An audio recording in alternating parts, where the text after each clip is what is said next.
Hey, this is Matt once again. We're about to another video, and this is a paid request for Dwayne. Thank you so much for that. For those interested in requesting any type of videos, reviews, re-reviews, tier lists, rankings, random thoughts, streams, commentaries, live streams, whatever the case may be, PayPal is the best way to do it. Do have a Cash App as well. Links are down below in the info box. I will get to it as soon as I possibly can. Can.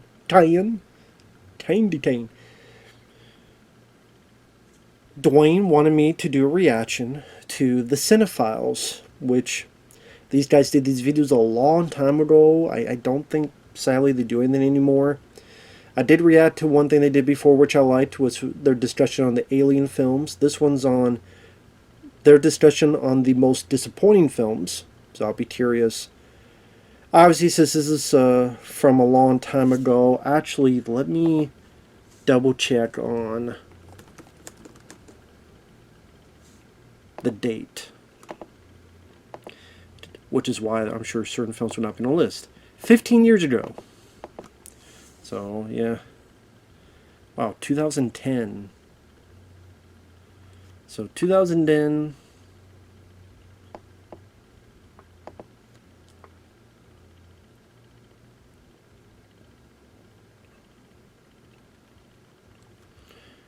So, we'll get to that. Let's get into it. Pause the beginning. 3, 2, 1, pressing play. An important message from your host. What's the message? I'm 7 seconds in. 8. What is the message? Hi, it's Edwin Samuelson of the CineFiles. I'm just here to give you an update. I got to film my favorite band of all time, which is the Stooges. It was a once-in-a-lifetime opportunity, and I am so grateful to everyone who supported me in my video. Very cool. And allowed me to film this band in concert. It was a dream come true. Well, that's cool. The band he enjoyed, got to film it. Very cool. This guy, actually, I've heard him in commentaries. There are commentaries that have trailers. 42nd Street Forever, some of those DVDs have trailers. I think the 42nd Street Forever Blu-ray, which has a ton of trailers, he's one of the people on the commentary. So, because I recognize the voice. It's actually over there though. But yet there's a 42nd Street Forever. Ah, that's very cool.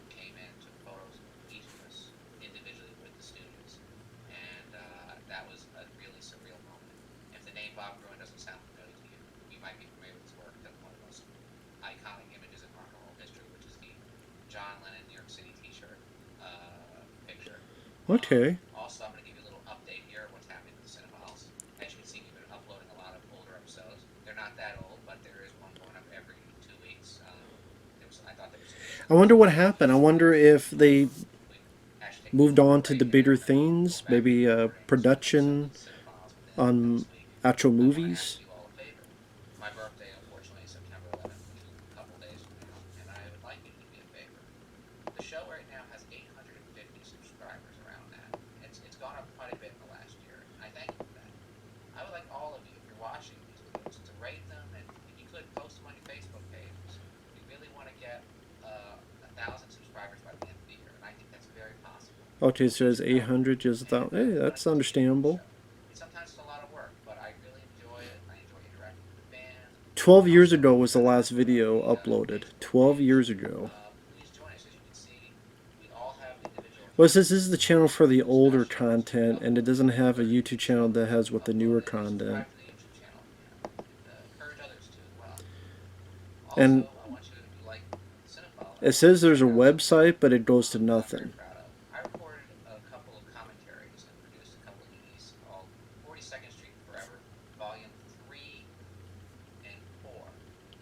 They're a bunch of trailers, which were old 70s films and exploitation, and I got 2 of my friends, one of which is Mike Ingold in Megaforce, and the other is my friend Chris Magelli, who's an excellent writer who runs a website called Temple of Schlock. I was just talking about this.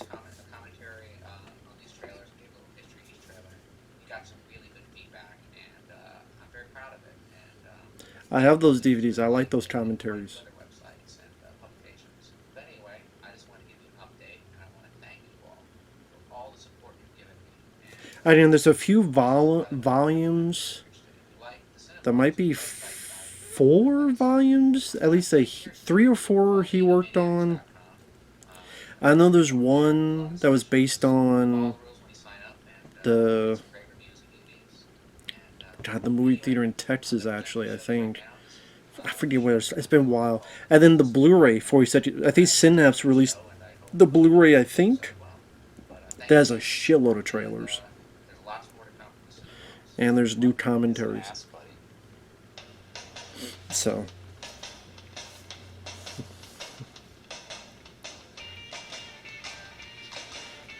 Death Wish 3 in the theater. I see Death Wish 3 in the theater, absolutely. Love to see Death Wish 3 in the theater. Be better than the shit nowadays. So Edwin Samuelson is his name. Edwin Samuelson. Eric Cohen, he seems like one of the... he reminds me of the guy in Office Space, the lead guy.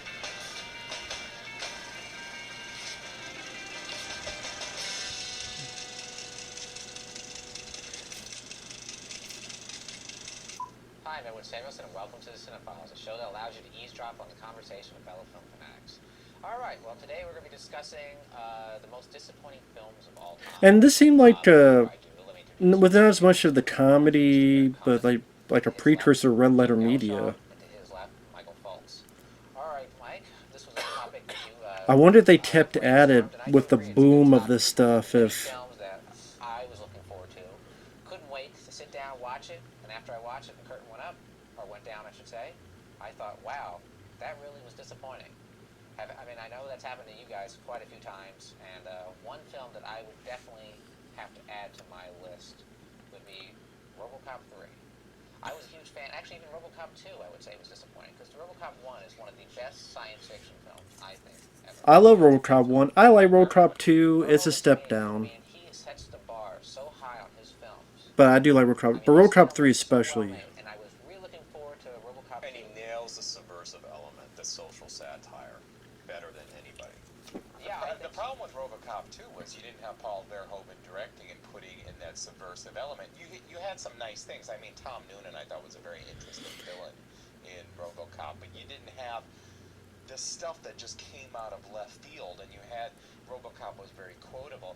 Come on, Edwin, how can you say Robocop 3 was disappointing? That thing was set up from the very beginning to be disappointing. The only thing that gave it... Well, 2 had stuff that come out of nowhere. The alternate Robocops and the one blows his brains out.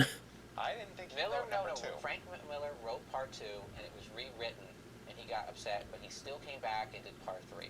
That's the reason I had hope for part 2, because part 2 was directed by Irving Kershner, who didn't do the best Star Wars film, which is Empire Strikes Back.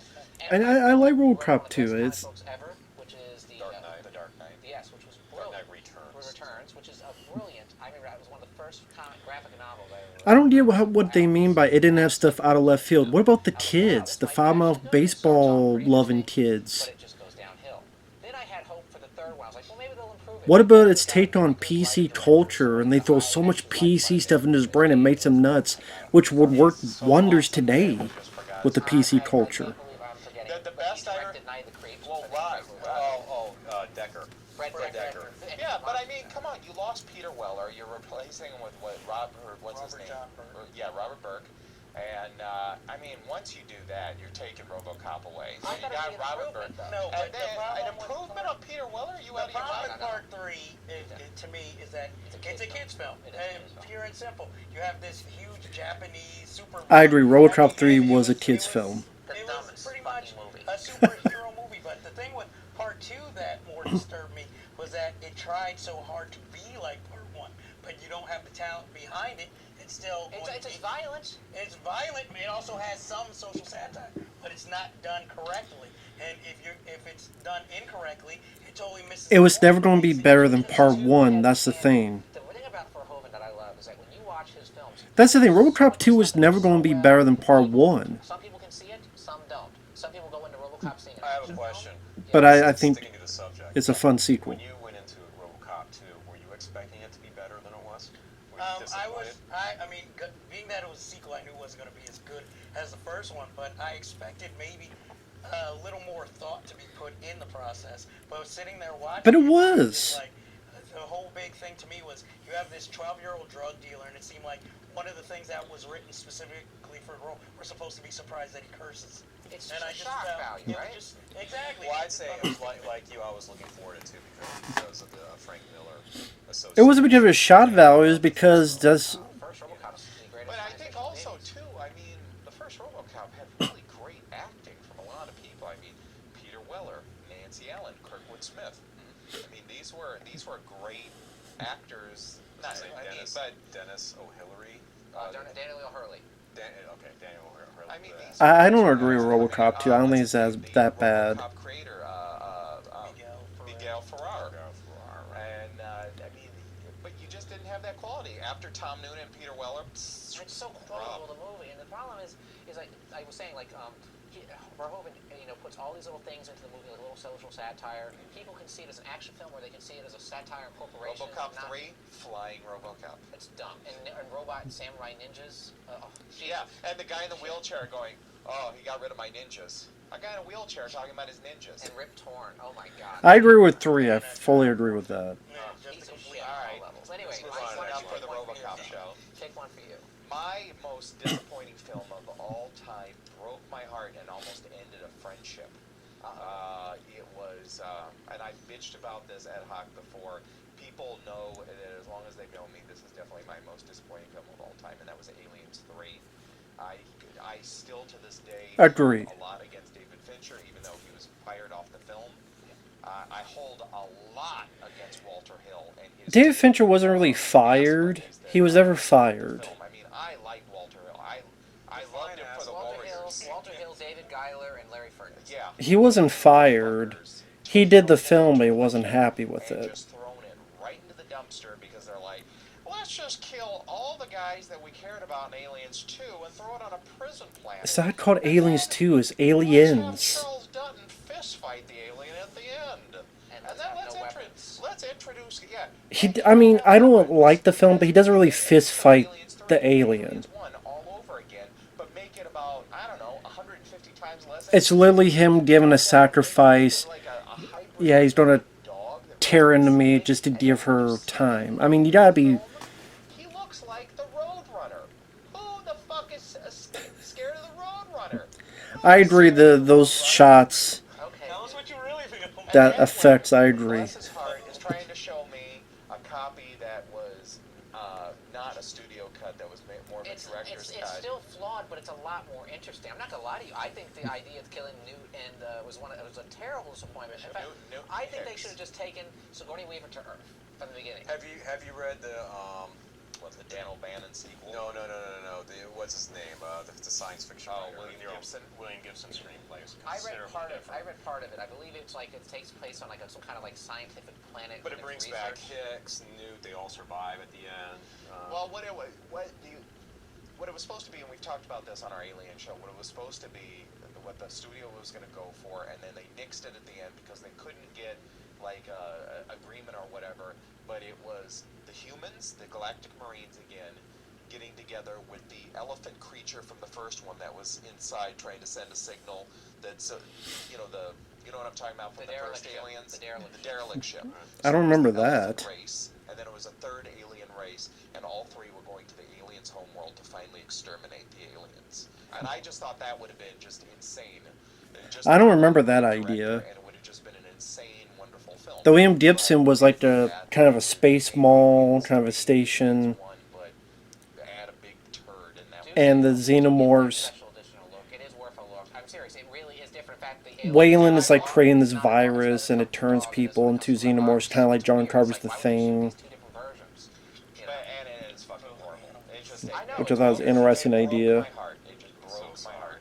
Well, what about you? I agree with him, Alien 3, Aliens fully was agree. One of my favorite films of all time. What is an ass buddy? Just some douche that collaborates with another douche to put out some douchey-ass material. So why not just douche? Call him Massey Gilmore. Ass highlight Buddy the seemed pretty. homophobia. Ass Buddy seemed Or pretty. douche buddy. All right, Jeff, give Yeah. us yours. Okay, well, originally I was also going to say Robocop 2. But Really? No shit. Yes, but this is a kind of a different one. I might get attacked for this one, but I stand firm in my beliefs. It's a little movie called The Quick and the Dead. Okay. And, you know, I I don't disagree with you. I think I'll that's a good admit, point. I'm not the biggest fan of westerns, but I respect them as a genre. And I just felt when I was watching The Quick and the Dead, Sharon Stone is horrible. But when isn't she usually? Other I than agree with that. Sharon Stone was but completely I miscast. I felt like, for instance, half the characters were more playing dress up. I felt like I was in a western town that you visit on a tourist attraction. And I just felt like Sam Raimi was trying too hard to stylize everything, that he dragged all the passion out of it. And really, the only person I can say I honestly enjoyed in the whole film was Gene Hackman, because Really? yes, because I felt like his character was just so evil and mean. I just felt you could see he really didn't enjoy being in this film and just couldn't wait for it to be over. Well, Like I was sitting there watching He it. had some great actors. Sam Raimi did, and it's one of the few times that you can say Russell Crowe. that Yeah, early performance. Sam Raimi underuses some good talent. Keith David, Leonardo DiCaprio, one of DiCaprio's worst performances, and that's not his fault. He was barely given. I don't think it's one of his worst They cut performances. the I really cut all the don't. scenes out. Actually, he had a sex scene with Sharon Stone. It was cut on the Well, cut. my understanding, the deal behind that film, that was a Sharon Stone production. Yes, She it was a originated, vanity that was her project. production. It was a She was vanity like Sharon casting Stone was the DiCaprio. worst part That's of it. what She was really totally miscast.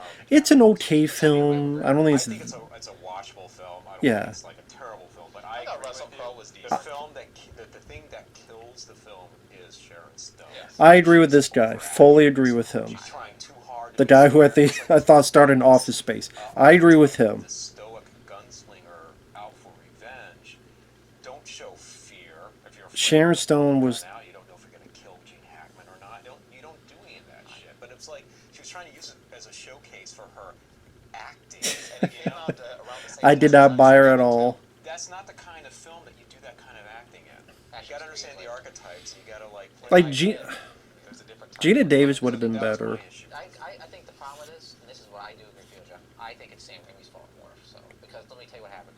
Number one, this was his real first studio film that was a big budget. I think Demi He made Moore would have been Darkman, better. he made Army of Darkness, but those weren't Well, really like- Darkman was a studio. but it wasn't a super high budget. I'm trying to think studio film. what This the was first actresses from that A-list time. Cast, A-list everything, you know. I'm Liam talking- Neeson's not A-list. Not back in 1998. Francis McDormand's It's a low not budget A-list. movie. Anyway, he tries so Sigourney hard Weaver. You know what? to make Sigourney it Weaver would have had that tough tenacity. It just fails. It's over-stylized. Like Sigourney Weaver would have been very Way too interesting. much. And there's all this trick photography which becomes so it's just so in your face. It just distracts. Yeah, you. Sigourney The scene Weaver, where a person more than shot, that would have been a the good shot, choice. The scene from behind the head. Exactly. But anyway, you have one. I like That the was style. Fun. Let me give you a little bit of context. Yeah, to yeah. this. I was a wee lad, and I used to subscribe to Starlog I magazine. mean, it's okay, but And it's, they were giving I don't love. I don't love the film. It's I okay. liked Starlog magazine. That's, that's I remember Starlog magazine. I had a few of those I like issues. both of them, but I remember seeing like these photos, these press photos for this movie that was coming out, and I was like, God, this movie looks so fucking cool. Look at the hardware in this film. Look at all this. It was called Megaforce. Oh, dude! Oh Very wow. excited. That was on my most I disappointing was list. so too. psyched to Oh see this my film. god! I saw it And in a friend of mine, my best friend at the time, was psyched to see it. When I found out it was playing at the local movie theater, I called my friends like, Oh "Guess my- what's out now? I remember Fucking that. Megaforce." And he's like, "Yeah, let's go see it." We dropped everything, went to see it, and we're just like, "What the fuck is this piece of shit?" 3 words before the movie: missiles and motorcycles. But it was like, and Hal Needham, the guy behind like the stunt, Done a lot better in the Delta Force with Chuck Norris. and it's Motorcycles like and they have missiles. this, like, Watch the appropriate Delta Force sort of instead with Chuck manic Norris. moments where people are cracking all these like hillbilly jokes during like these like futuristic motorcycle fights, you know, and stuff. And horrible plastic missiles I have to say, coming when off Barry the Barry Bostwick Bostwick is the lead, with a headband. Is this on DVD? I can get you a copy. The good guys always win, even in the I 80s. saw the who was the bald chick from Star Trek. Percy's Kambata, yeah. All I remember, you know, She has hair. She has hair. I remember thinking, oh, she's kind of hot with hair. But it was, oh god. And the worst, and they had the worst enemy. These like Arab terrorists. My friend and I, that we were finished so. watching after when we left the movie theater, it was like we had just gone to war and we were shell shocked. There's only I said this, there's Yeah, only one movie combat worse. shock. There's only one movie worse, which I think it's Leonard Part 6. Well, Well, you knew that was gonna suck.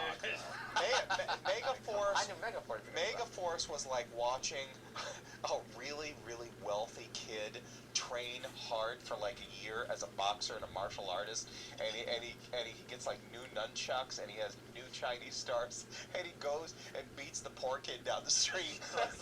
That's what it's like. They beat up a bunch of poor Arabs. They had like the most sophisticated stuff, and they beat up these poor Arab guys. But they all got nice like 80s coifs. Yeah. Megaforce was like a bad G.I. Joe I will movie. make a promise to everyone out there. We will review Megaforce on a future show. Well, there are bad G.I. Joe movies, No, we so have to really watch me and Jeff. a bad 80s G.I. Joe movie. I won't. No. When I was a kid, I would see these trailers for really scary films, especially on cable, and I'd think, oh my god, that looks like the scariest movie I've ever seen. Matter of fact, I warned a bunch of my friends when the movie was going to come on. I'd say that this is going to be the scariest movie I ever saw, and it was the original Boogeyman. And the original Boogeyman is just bullshit. Wait, the when one you see it. with the broken It's a killer trapped in a mirror. Right, But okay. Yeah, that's not Uli scary. Lamel. It's a guy trapped in a mirror. That's not scary. None of it was scary. No. Fuck Leonard Maltin. He gave it 3 stars in his book. I think the remake of The Boogeyman, director which was Uli garbage. Rommel, who was like Louis Lamel. That wasn't a remake. It's just a film called Boogeyman. It wasn't a remake, dude. Called Cocaine Cowboys. He actually worked on a film with Richard Hell called Blank Generation. In fact, Richard Hell wrote a song about him called Lowest Common Denominator because he said he was such an asshole. So, But anyway, the movie was just garbage. If he's talking about Boogeyman, the one produced by Sam Raimi, that's not a remake. The trailer to Boogeyman makes it seem like it's the most intense, horrific experience, like Phantasm on steroids, but it's just garbage. It's not scary. now available on 42nd Street Forever Volume 3. Okay, what about you, Jeff? Well, I don't have anything as passionate as you guys have Yeah. mentioned, but one film that was really disappointing, Any Given Sunday, directed by Oliver Stone. What? I enjoy that. Well, up to that point, I thought Oliver Stone was pretty much a pretty good director. It's a But great after movie. Seeing that film, I just wondered what the hell happened because it seemed like there was really no politics for him to tackle.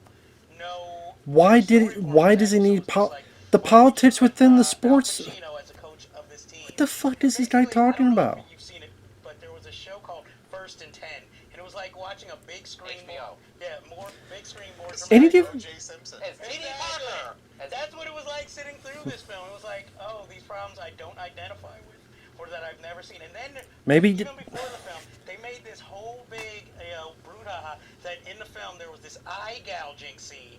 And I go to see the film, and then I'm sitting. I never heard anything about an eye gouging scene. I have no idea what the hell this guy's talking about.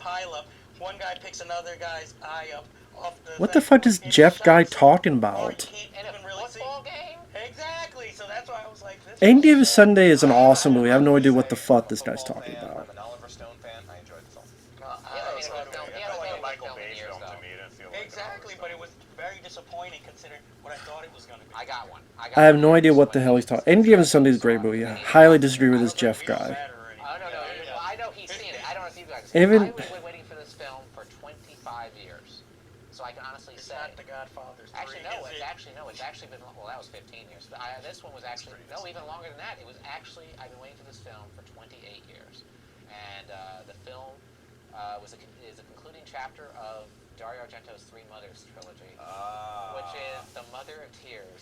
Yeah, Mother of Tears. Depressing things I've seen. My eyes out. I wanted to cry because Dario Argento was my favorite director, and this one actually made me want to put the dirt on his coffin. And say, sorry, Damn. Dario, you gotta give it up now. Put the dirt on his coffin. It's just. It's cheap. It's like he just doesn't give a shit about what's up Yeah. on his. You guys have to see it. It's on DVD on Dimension. You don't have to see it. Crazy. Oh, you know. I didn't grow with Argento like other people did, but I love Deep Red. I liked Suspiria. Any attempt. I like Phenomena. Alan Moore. Alan Moore, probably one of the best writers of our generation. Oh, yeah, Alan Moore. League of Extraordinary Gentlemen. League of Extraordinary Gentlemen. Uh, V for V for Vendetta. Megaforce. Megaforce. I just want to say, Alan Moore has never been so misrepresented by Hollywood. There's been no writer most misrepresented by Hollywood than Alan Moore. Yes, there is. So, Well, let me finish. so this is before Watchmen, Everyone I guess. Everyone seems to think they can improve, not only improve. Because he upon didn't Moore wa- stuff, but He didn't mention Watchmen, so this by might. seriously dumbing down what is very Watchmen wasn't Watchmen 2009. complex material. From Hell, what the fuck was that? Yeah, From Hell was League of pretty Extraordinary bad, I Gentlemen agree. did that, like, the detention, it doesn't From Hell sucked. So I'm going to talk about V for Vendetta very quickly, because there's an example where technically that could have been the better adaptation of Alan Moore stuff, but again, they missed the boat with that one, because, and I think people who thought they liked that film only liked it because at that point, our expectations have been lowered by the kind of like film that's being put out by Hollywood anyway, so we kind of mistake that for being an intelligent film because it has fascist themes and is trying to be political, even though it really isn't. I don't mind V for Vendetta. I think it's okay. Guys, the original book is not about the evils of fascism. It's not about like being your own individual. But I've never read the source material. It's about Alan Moore presents two evils: fascism, anarchy. And it's up to you as the reader to decide, well, which would you rather have? And there's no real answer to it. Because the anarchist hero is as extreme as the fascists in the book. And that is the point. The whole Guy Fawkes thing, the reason why he takes on that, this is another thing that pissed me off. The time that V for Vendetta came out, they had a missed opportunity. You go, girl! All right? The whole point of Guy Fawkes, as you all know, he wears a Guy Fawkes mask. Why? Because in the 1600s, there was an attempt to bomb British Parliament. The guy who was caught doing it was a guy named Guy Fawkes, but he wasn't the only one doing it. What they missed in that movie, You go, girl. I appreciate the passion, because I have no dog in this fight. So all Catholics, it was illegal to be Catholic. They went out and started to hunt down anyone who was associated with Catholicism. Well, imagine we could make that parallel today with our way of hunting down terrorists by singling them out as Muslim You Arab hated terrorists. this fucking film, didn't you? No, they missed that opportunity. I appreciate his passion. Like I never read the book. I thought the film was okay, but I love his passion for V for Vendetta. And From Hell, the hero, the main protagonist of From Hell is Jack the Ripper. It's not a mystery. It's not a mystery in the book. Yeah, the book seemed more interesting than the movie. No, or it's the psychic. No, Sir William Gold. No. Sir William Gold is the main character in From Hell, the novel. The Aberline, who's the inspector in the novel, is a side character. All right, guys, it sucked. Yes. All right. Jack the Ripper is the main character. He's a central character in the novel. Just let him talk. That's what the point of I got nerd. another one, guys. That's the point of it. Let's move on. That's the point of it. Okay. Thank you. All right, now I got a movie I'm going to mention to you. Another one. Did you just name one? Oh, okay, I'm sorry. Cheater. Hey, I'm sorry. Go ahead. Yes, go after me. Go ahead. Beautiful diatribe, Go ahead. Megaforce. I can't top Megaforce that. 2. Another film that I thought would be super scary and super awesome as a kid, and I saw it and I was so disappointed, was Lifeforce. I expected. Oh yeah, dude, that is not disappointing. That's got some good punani in it. I expected to see what I saw from the trailer was apocalyptic. That's a good choice. I liked Life. Well, ravaged planet. I don't mind Life Force. It's basically like downtown London. That's the only thing that gets. I'm not going to defend the film. I don't mind the film. Story between cosmic vampires. I don't want a love story between cosmic vampires. And if you show me a trailer where the world gets ravaged because of these cosmic vampires, destroy the world, please. Only have a couple survivors walking around that have to save Earth. Dan O'Bannon, who was behind that, the film adaptation, was on record saying that he was attempting to do his Quatermass movie. It's sort of like a homage to that, but it's very campy.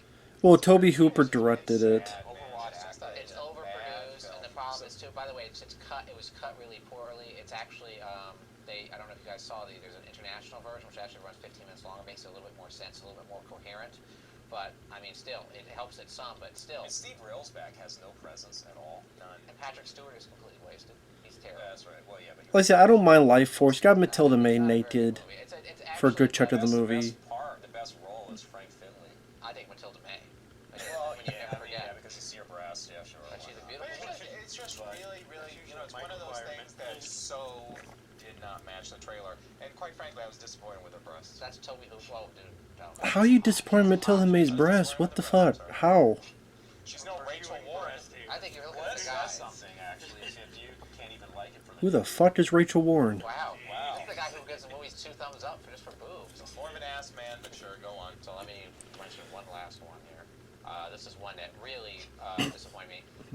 John Carpenter is one of my favorite directors, and he was announced to do a remake of Village of the Damned. Oh my God, it's the worst thing John Carpenter has ever done. It's even worse than his massive horror episodes. Oh no, wait a minute. What about Well, that one Ghost that of he did on the Mars. plane? Yeah, Ghost of Mars. Ghost of Mars, I can at least I watched that. I couldn't get through Village of the Damned. Village of the I Damned actually is didn't mind insulting. Village of the Dam. I thought it was okay. I didn't mind it, but I thought it was too on the nose. I thought that Carpenter wasn't it wasn't an imaginative. I felt that he was just a job. Anybody could have The directed original is so much better. It's like original's anybody so could have well directed it. It didn't feel special. Yeah, and they have to show like he's like trying to imagine a brick wall. So of course we get a CGI wall. I mean, I agree with the guy on the right.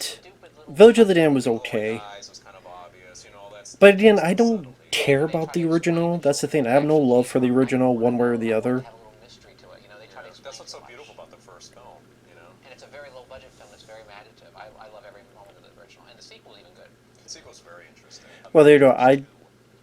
I don't remember Village of the Damned, the original. Everyone's biggest horrible disappointment. piece of garbage. I never.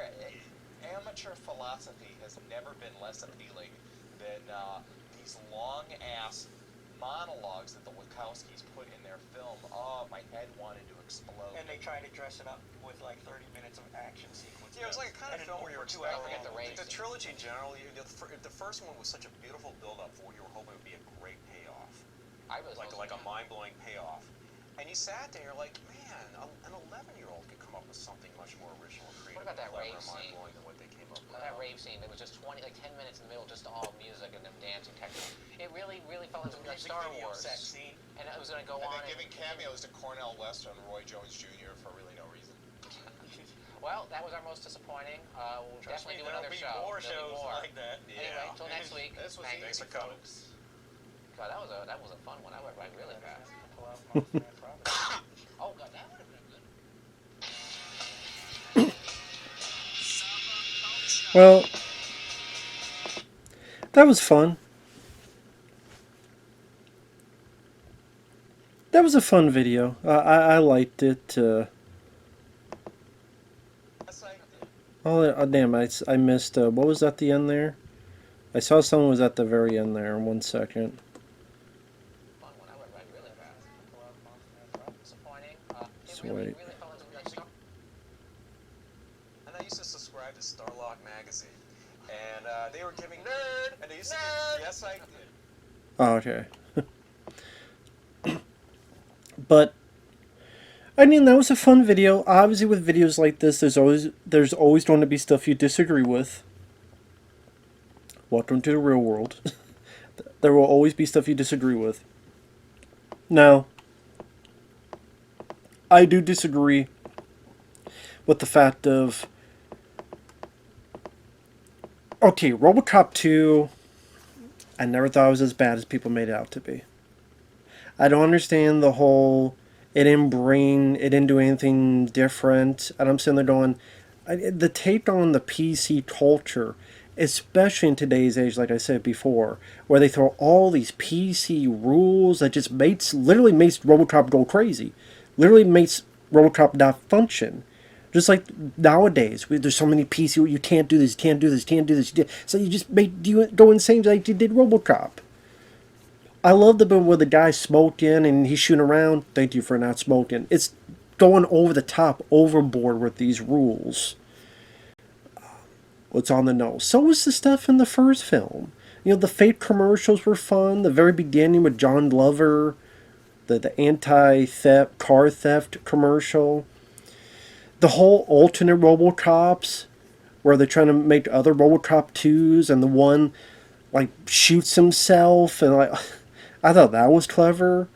How many movies do you know where you have a robot that is addicted to drugs, that literally make a compartment to inject a drug into? And come on, your hero rips out a brain and smashes the bad guy's brain to a bloody pulp. I do wish there was more between Murphy, keep that mentality at the end of the first Robocop film, and more with the family. It's like they add a little, but they should have gone a lot further. And keep the score from the first film, because I do think the musical score is a big downgrade. At least passable, but it's not nearly as good as the score to the first film. But Robocop 2, never thought it was that bad. Never thought it was bad. People made Robocop 3, I fully agree with. Fully agree. What was the other one? Alien 3. cannot disagree with that guy at all. Fully agree with him. You know how much I hate and despise Alien 3. The other cut, it's not better. I don't give a shit what people say. It's not better at all. It's still a piece of shit.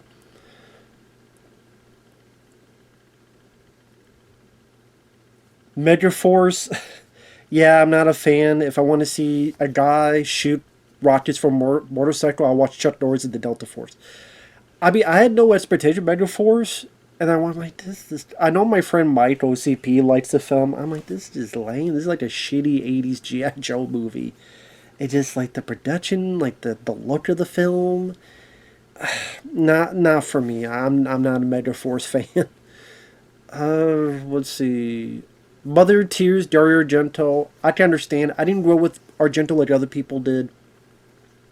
I mentioned I like Suspiria, alright. I like Deep Red is my favorite. Some of his older ones that people view as classics are not for me. It's not that I hate them, just not for me. But Mother of Tears, I did see that at least once, and that was cheap, boring dog shit.